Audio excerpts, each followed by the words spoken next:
Hello, fifth graders. We are going to learn today for science about the moon phases.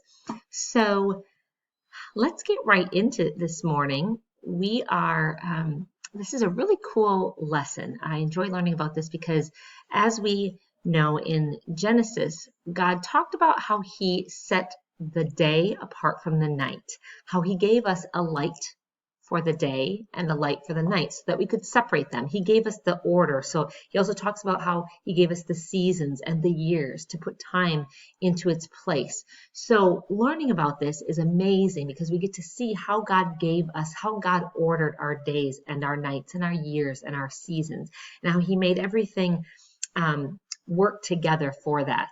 If you remember, we learned about the quote that said, we can explain the motion of the planets, right?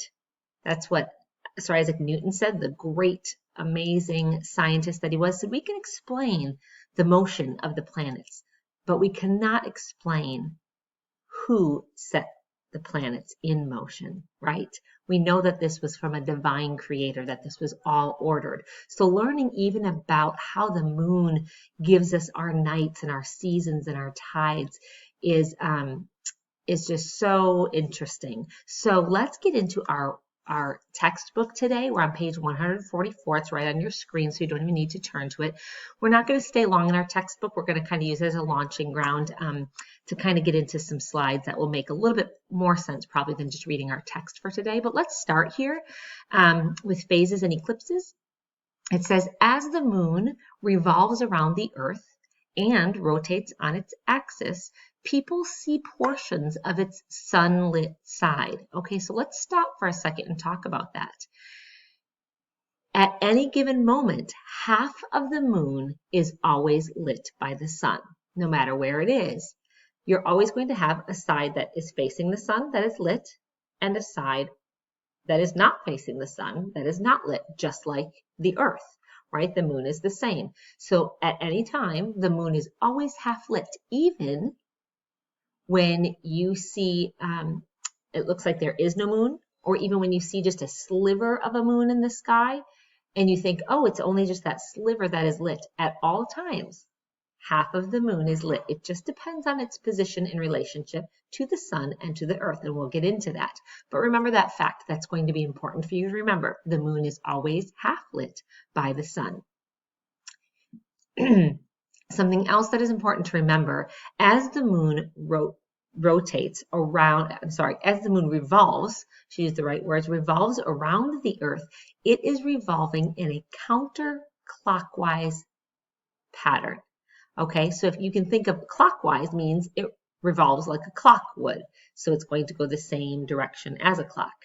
If it is moving counterclockwise, it's going the opposite way of a clock. All right, and you'll see why that's important later. So as the moon revolves around the earth and rotates on its axis, people see portions of its sunlit side.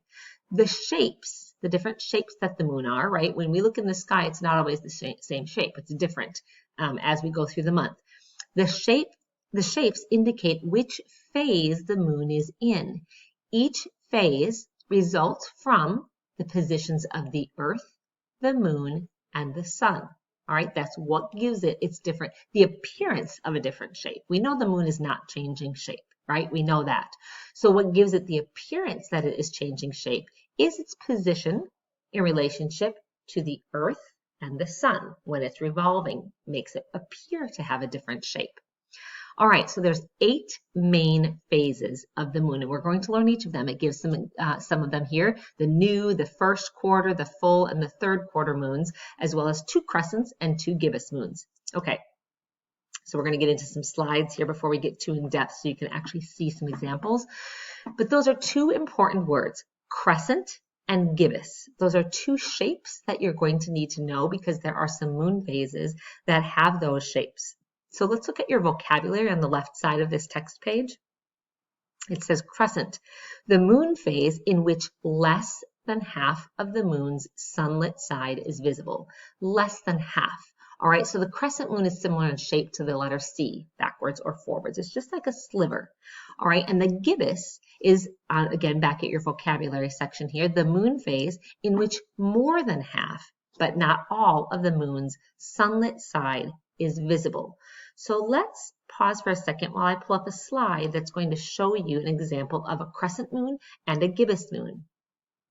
Okay, so here we go. This is an example of what a crescent moon looks like. Remember we said it's not half of the moon, it's just a sliver. It's like the letter C. So here's two examples of a crescent. We're going to learn a little bit more details about what kind of a crescent this is and what kind of a crescent this is. We're going to save that for a little bit later, but just for right now, know that this shape is called a crescent moon. And a gibbous moon is going to look like this. It's actually the opposite of the crescent.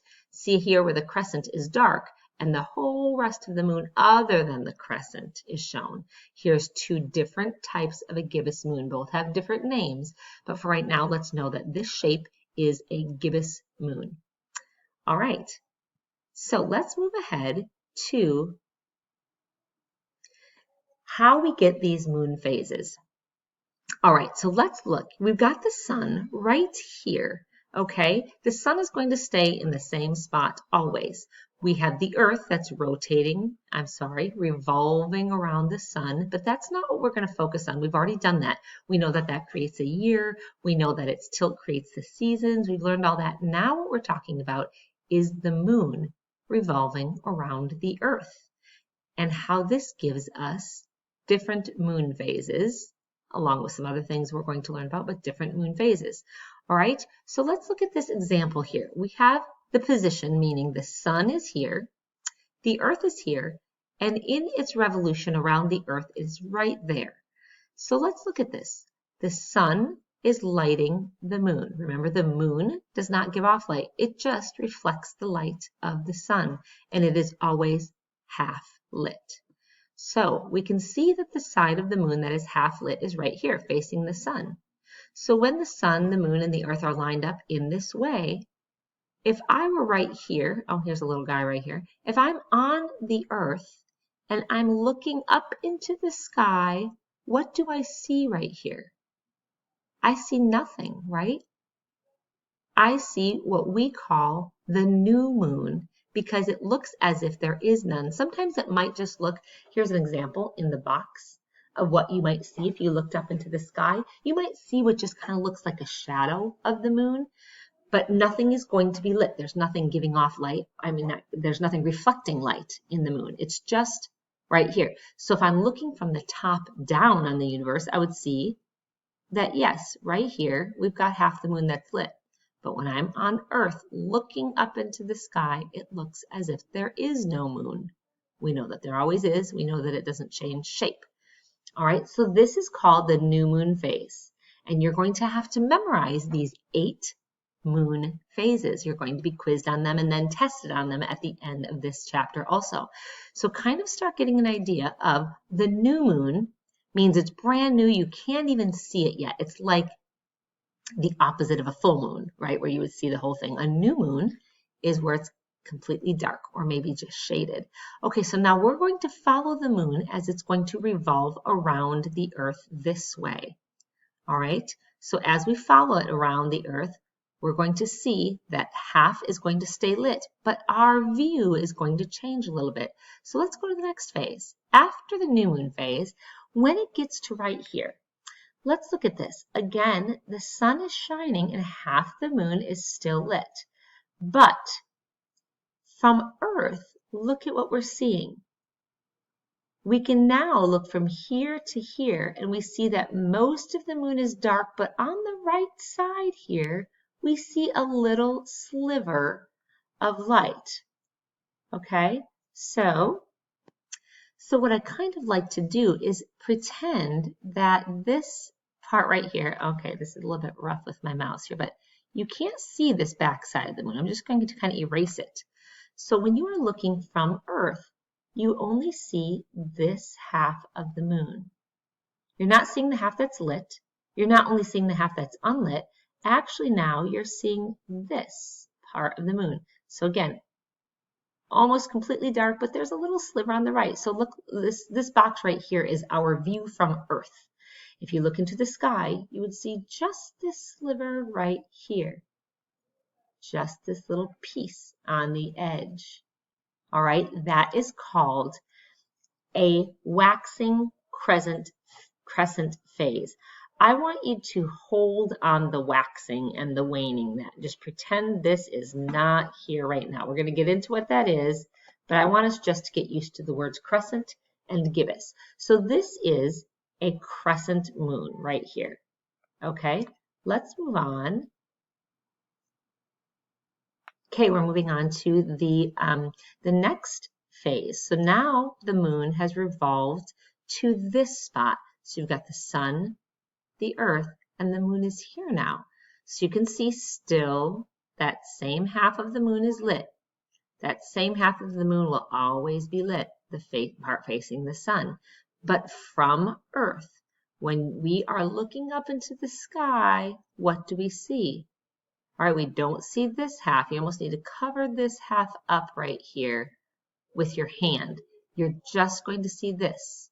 All right, so if you're looking here, the right side of the moon is going to be lit and the left side isn't. So you can see right here, if you're looking into the sky, the right half is lit, the left half isn't, because you're looking from this way. This is called the first quarter phase. All right, so it starts out here, closest to the sun, and then it moves a quarter of the way around. A quarter, a quarter, a quarter, right? The first quarter, so that just makes sense. If you're ever testing on that, just think, well, what makes sense? If it moved from the new moon phase a quarter of the way around the earth, that's the first quarter phase. All right, so the next phase is going to be right here. Okay, so again, same half of the moon is lit by the sun, same half isn't, but looking from earth out to here, remember, almost draw a line right through here. You're not going to see what's on the back half here. You're only going to see this front half. So you would see on the right, it would be 3/4 lit, but there'd be this little sliver over on the left that is not lit. So let's look at our view right here. On the right, we have it 3/4 lit, but then the sliver that isn't on the left side because you're viewing from here. Okay, let's move to next. There we go. We've got the full moon phase. What is this? Okay, the sun is hitting the moon, again at the same spot, half is lit, but we're here looking at the fully lit side of the moon. So this is called a full moon. When you look outside and you see, oh, I see it's a full moon out, this is what the alignment of the sun, the earth, and the moon is when there's a full moon. And it makes sense because we are looking at the same side of the moon that the sun is hitting. So it makes sense that this is a full moon. All right, next phase. We have a waning gibbous phase. Okay, again, ignore the waning for this lesson. We're going to look at the fact that it's a gibbous moon because if you drew this line right halfway to see what we view from here, we are viewing that the left side, 3/4 is lit, and then there's a little portion here that is unlit. So this is what we see from the earth, even though if you're on top of the universe looking down, you can see that half the moon is still lit. All right, but that's what it looks like from the top. Next phase is going to be the third quarter. Again, it makes sense if you started here, first quarter, second quarter, which we don't call a second quarter, we call it the full moon, and a third quarter phase. So you can see that half of the moon is lit, the part that's facing the sun, the half that isn't. But when we're standing here looking up into the sky, it looks as if the left side is lit and the right side isn't, just like this. All right, and the next one, here we go. We're looking into the night sky, and even though half is lit, we don't see this back half over here. We just look up and we see, oh, it's almost completely dark, but there's a little tiny sliver here, just like this. All right, that is called the waning crescent. We're just going to call it the crescent because a crescent is lit up. Lastly, we've got, we're back to the new moon. We've already done this one, so you're back to the new moon, and it's going to keep going and keep going. All right, so those are the 8 moon phases that we're going to be memorizing for this chapter.